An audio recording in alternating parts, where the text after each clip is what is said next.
இரவாஸ்தானம் அப்படின்னு காஞ்சி புராணத்தில் இருக்கிற பெயர் தான் இப்போ இருக்கு. இந்த கோயிலோட உண்மையான பெயர் என்ன? இதில் ஏதாவது கல்வெட்டோ எதுவுமே கிடையாது.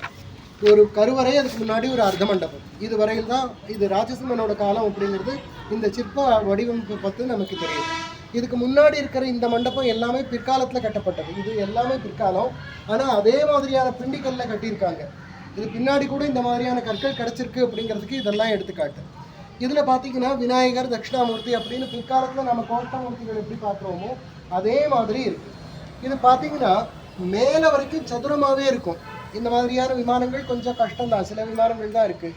நாகேஸ்வர சுவாமி அந்த மாதிரி சில விமானங்கள் கீழிருந்து மேலே வரைக்கும் 4 பட்டையாகவே போகும். இங்கேருந்து மேலே சிகரம் வரைக்கும் பாருங்கள். சிகரம் பம்பர மாதிரி வட்டமாக இல்லை, அங்கே இருக்கிற மாதிரி 8 பட்டையாக இல்லை, 4 பட்டையாக இருக்குது. இதுக்கு பேர் பிரம்மச்சந்தம், இல்லைன்னா நாகரம் அப்படின்னு பேர்.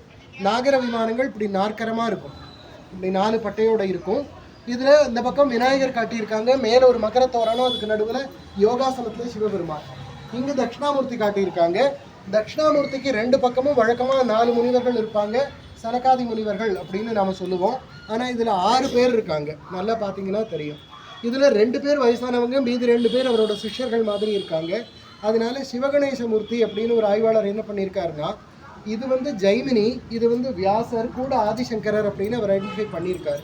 இதை இந்த மாதிரி பண்ணுறதுக்கு வேறு வழி இல்லைனாலும் இந்த ஒருத்தர் மட்டும் கையில் தண்டத்தோடு இருக்கார்.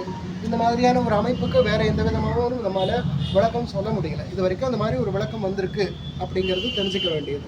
ஒரு சின்ன அர்த்த மண்டபம் ரொம்ப அழகாக உள்ளடங்கி இருக்குது. அதுக்கு மேலே கருவறை, ஒரு சின்ன உபபீட்டம், அதுக்கு மேலே அதிஷ்டானம், அதுக்கு மேலே பாதவர்க்கம்.